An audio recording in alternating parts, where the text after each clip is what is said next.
When Allah subhanahu wa ta'ala mentions the hypocrites, and He mentions them fil darak al-asfal, in the lowest levels of hellfire, is Allah subhanahu wa ta'ala talking about the Muslim who feels like they may have some discrepancies in their lives between their private lives and their public lives? Or is Allah subhanahu wa ta'ala talking about the disbelieving hypocrites? Who's Allah Azza wa Jal talking about in that ayah?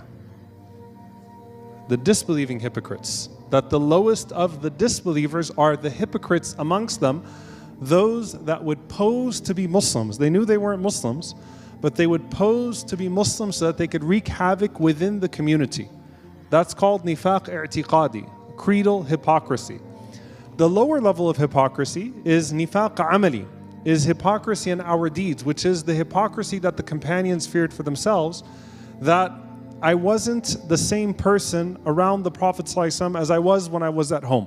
That I couldn't, the very famous hadith of Handala radiallahu ta'ala anhu, going to Abu Bakr radiallahu anhu, and the fear that perhaps I'm a hypocrite because I don't maintain the same level when I'm with the Prophet ﷺ than when I go back home. And certainly as believers, we should all fear that type of hypocrisy. Because Al-Qadi Abu Layla rahimahullah says, I met 100 of the companions of the Prophet ﷺ, كُلُّهُمْ يَتَّهِمُ نَفْسَهُ بِالنِّفَاقِ. Every single one of them was accusing himself of being a hypocrite. Not that type of hypocrite, but a lower degree. However, you would accuse yourself, even when you read the ayat about the major hypocrisy, you would take benefit because you know that this is a microcosm of the most dangerous behavior, and you want to cut it off at its root so that you never fall into that deep level of hypocrisy. So even though Allah subhanahu wa ta'ala is talking about the worst type of hypocrisy, which is the hypocrisy of a disbeliever who poses to be a Muslim, and they are the lowest in hellfire, still even the highest believers, being the companions of the Prophet ﷺ, found benefit to glean from that so that they don't exhibit even a small part of that behavior. How many of you have heard the hadith where the Prophet ﷺ mentions some of his followers who will come to him on the Day of Judgment, and he knows their names? May Allah protect us. And then a barrier is erected between him and them at the Hawd. And the Prophet ﷺ is asking Allah subhanahu wa ta'ala why, and then he is told ﷺ, you don't know what they changed after you. And he says, Suhqan suhqan liman baddala ba'di. How deprived, what a miserable person he is who changed the religion after me. How many of you have heard this hadith? Only 3 of you? Just Tarawih is tiring. I get it, all right? It's not a fundraiser, by the way, so I wasn't going to ask you to give money for raising your hand. But subhanAllah, that hadith should cause every single person fear to fall into an innovation. May Allah protect us from al-bid'ah.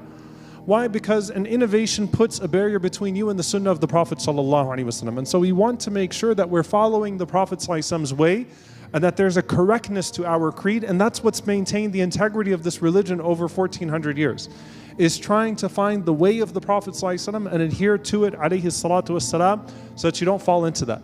The primary targets of that hadith, if you took all the narrations together, and I won't go into too much detail, but if you took all the narrations together, it becomes clear that the primary intended people that are being spoken about here are those who would apostate after the death of the Prophet ﷺ. Those who would follow Musaylim al-Kadhab and the false prophets. Meaning, people that met the Prophet ﷺ, became Muslim, but they were weak in their Iman. And when the Prophet ﷺ died, they followed false prophets. They followed Musaylim al-Kadhab, which was a major fitna in this ummah, major trial in this ummah. However, everyone should take benefit from that hadith and ask Allah subhanahu wa ta'ala for protection, because a bid'ah that is minor might become a bid'ah that's major one day. And there is bid'ah that is mukaffira and ghayr mukaffira. There's a bid'ah that becomes disbelief and a bid'ah that's not a disbelief, right? But the idea we still benefit from. You'll understand why I'm getting to this inshaAllah ta'ala in my 30-minute khatira. No, I'm just kidding, by the way. All right? The third thing, the Prophet ﷺ in Surah Al-Furqan, when he complains and he says, "Inna qawmi ittakhadhu hadha al-Qur'ana mahjura." It's one of the most terrifying ayats, by the way. Rahmatan lil alameen. The Prophet ﷺ, a mercy to the worlds, and he complains. And he says, "Oh my Lord, my people have abandoned this Qur'an. they've taken this Quran as something to be abandoned. This to me is a terrifying ayah, by the way. SubhanAllah, because you know who Rasulullah ﷺ is. The Prophet ﷺ, who will be doing shafa'ah, who will be interceding for the major sinners of his ummah on the Day of Judgment. A mercy to the worlds. And the Prophet ﷺ complains and said they did not take the Quran seriously. They abandoned the Quran. Now, the primary intended audience here, according to the stronger opinion in tafsir, is actually talking about the disbelievers. I'll tell you why. Surah Al-Furqan is a Makki surah, and if you read Surah Al-Furqan, the beginning of Al-Furqan is talking about the mockery of the disbelievers towards the believers, and it ends with Ibadur Rahman and how they respond to the disbelievers. Surah Al-Furqan comes in Mecca. There was no hypocrisy in Mecca. There was no nifaq in Mecca. The believers that believed in the Prophet ﷺ were clinging on to every ayah of the Quran. And the word qawm can refer to his people sallallahu alaihi wasallam outside of the religious sense. So for example, when the Prophet ﷺ was being struck in Uhud and he said, Allahumma ighfir li qawmi فَإِنَّهُمْ لَا يَعْلَمُونَ. Oh Allah, forgive my people, they don't know any better. So qawm is different from ummah in that sense. Okay? So this ayah is referring to, as Mujahid rahimahullah said, the disbelievers, he said, أَيْ أَعْرَضُوا عَنْهَا, when they rejected it, or يَنْهَوْنَ عَنْهُ بِقَوْلِهِمْ, that they rejected it or they deviated from it when they said that هَذَا سِحْرٌ مُبِينٌ, that this is magic or sorcery from the Prophet ﷺ. That's the intended meaning of this. The people that the Prophet ﷺ was around, and the distinguishing feature of the Messenger ﷺ from his people, the main distinguishing feature was he was the one who the Quran descended upon, who revelation descended upon. And they rejected him because of that revelation, not because of his character ﷺ. They rejected him because of that revelation. So the primary intended audience of this ayah that the Prophet ﷺ is complaining about is the disbelievers. Some of the scholars said it could be referring to the hypocrites that come later on, which may be the case. There's an argument to be made there because sometimes the Quran speaks about a future condition not yet seen in the ummah. But it appears, and Allah knows best, the primary intended audience are the disbelievers who truly abandon the Quran fully abandon the Quran. However, is there benefit to understanding the levels of hajr, the levels of abandonment of the Quran? Yes. And the ummah should accuse themselves. As a Muslim, I should look at that and if that ayah doesn't give you goosebumps, subhanAllah, like really, really frighten you. The Prophet ﷺ complaining about you on the Day of Judgment, not taking the message that he brought seriously. I don't know what will.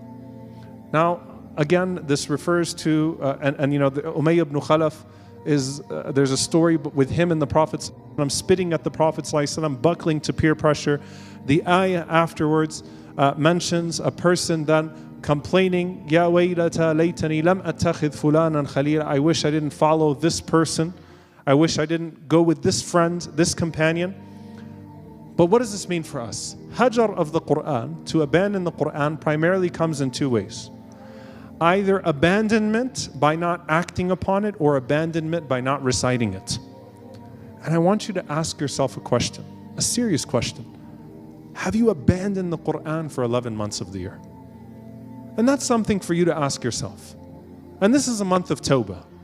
But if you really ask yourself, have I abandoned the Quran in terms of its recitation throughout the entire year until Ramadan? Because while you're turning the page in Ramadan, you shouldn't just be turning the page physically. You should be actually reconnecting with the Quran at a deeper level. Because abandonment, again, is in action or in recitation. And as Muslims, we should ask ourselves, are we guilty of this hajar? Are we guilty of a lower level of this abandonment of the Quran? The last thing I leave you with is the complaint of Jibreel alayhi salam. Those are the complaints of the Messenger sallallahu alayhi wasallam. The complaint of Jibreel alayhi salam is the famous hadith where the Prophet sallallahu alayhi wasallam took 3 steps on the minbar. The first step he said Ameen, the second step he said Ameen, and then finally he said Ameen 3 times. It's an authentic hadith in Al-Hakim and others.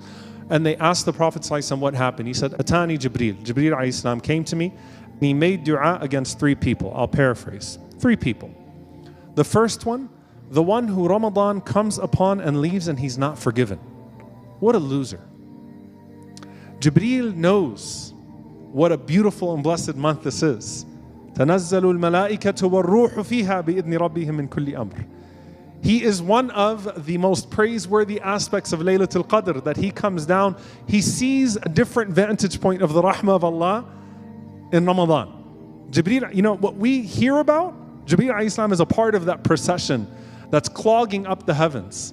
And Jibreel alayhi salam is saying, how bad do you have to be to miss the mercy of Allah in this month? May Allah protect us from being amongst them. Allahumma ameen. How would you do that? There are two levels. One, either by disobeying Allah subhanahu wa ta'ala, and they're certainly included in this dua, by not abiding by the basic conditions of the month. But the second one is someone not taking advantage of the month. And that's a lower level of missing out on the full bounty and mercy of the month of Ramadan. The second one, the one with whom I am mentioned, in whose presence my name is mentioned, and they don't send salawat upon me, sallallahu alaihi wasallam. I'm going to tell you something. It's one of the most disappointing things when you're sitting with Muslims and the name of the Prophet sallallahu alaihi wasallam is mentioned, the Prophet. Or even, by the way, when someone says Sayyidina Muhammad and they don't say sallallahu alaihi wasallam. Saying Sayyidina does not do away with saying sallallahu alaihi wasallam. I don't care if your sentences get awkward. I don't care if you have to break 20, 30 times. Send your salawat on the Prophet sallallahu alaihi wasallam. The Prophet sallallahu alaihi wasallam said, "Tadruna man al-bakhil." A stingy person. What a stingy person. The man who was sent alayhi salatu wassalam with a message that gave you life. And you don't have the decency to say sallallahu alayhi wasallam every single time his name is mentioned. It's fard within a setting to say it the first time his name is mentioned. And many of the ulama said after that it becomes mustahab. The second, third, fourth, fifth time. But as much as you can, send salawat on your Prophet sallallahu alaihi wasallam, and do it with love. Do it with a heart of gratitude. Do it with someone who longs to be with the Messenger sallallahu alaihi wasallam. Don't just do it because you're forced to. Do it because you truly appreciate the bounty that this man came with sallallahu alaihi wasallam, and the mercy that's encompassed in his sending sallallahu alaihi wasallam. And the third one, a person whose parents, either both of them or one of them, reaches old age in their presence and they don't enter Jannah by that parent. SubhanAllah, people don't know the blessing of their parents usually until their parents are either old or they're dead. And you don't know that you will live to see both of your parents, right? At the end of the day, what an amazing opportunity. There is a natural fitrah that kicks in, even if you're not a religious person. When you see your parents aging, to show them love, to show them honor. Allah has made the path of Jannah so easy for you through them. Now again, what's the level? There are degrees of abandonment of the parents. And we live in a society that has taken full liberty with the abandonment of parents. And I hope that never becomes the culture of the Muslim communities. When people talk about, by the way, the Muslim world and how backwards the Muslim world is, I say this without any hesitation. Take almost any country in the Muslim world and compare it to the Western world and the treatment of the parents, and I'll take the Muslim world any day, any country, no matter how bad it is and how backwards it is. That's one thing. For the most part, alhamdulillah, the culture is still preserved. The throwing away of the parents, we don't do that in our community, alhamdulillah rabbil alameen. But there are levels here. There are levels here. Why do I mention this? Do not find yourself on the receiving end of a complaint of the Messenger sallallahu alaihi wasallam, or of a complaint of the Messenger to the Messenger sallallahu alaihi wasallam. And think of it in your own way. Practical example. You have someone and you've warned them 300, 400 times, and you say, hey, listen, don't go with that person, it's going to be bad for you. Don't go with that person, and you incentivize, don't get in the car, don't do it, and then they still go with them anyway and something terrible happens. Usually, you don't feel sorry for someone who's been sufficiently warned. You don't, in terms of human interactions. Why do you feel sorry for yourself? Are we giving ourselves too many excuses to fail? Or has Allah subhanahu wa ta'ala given us too many excuses not to fail in His mercy? May Allah subhanahu wa ta'ala join us with our Prophet sallallahu alaihi wasallam fil firdaus al-a'la, and not make us amongst those who are complained against by him or by the one who was sent to him. And may Allah subhanahu wa ta'ala, who sent them both, be pleased with us when we meet him. Allahumma ameen. Jazakumullahu khairan. Wassalamu alaikum wa rahmatullahi wa barakatuh. The Prophetic Path. All rights reserved. Copyright note. This video features unique editing, subtitles, and creative production by the Prophetic Path. While the original audio belongs to the respective speakers, the final edited version is our intellectual property. Reuse warning.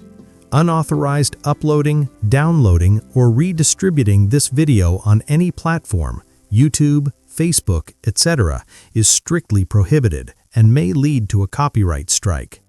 We encourage you to share the original video link to spread the message of Islam. Final message. Our content is designed for dawah and education under fair use guidelines. Let us respect the effort of creators and the wisdom of our scholars. If you enjoyed this reminder, please subscribe and share the original link.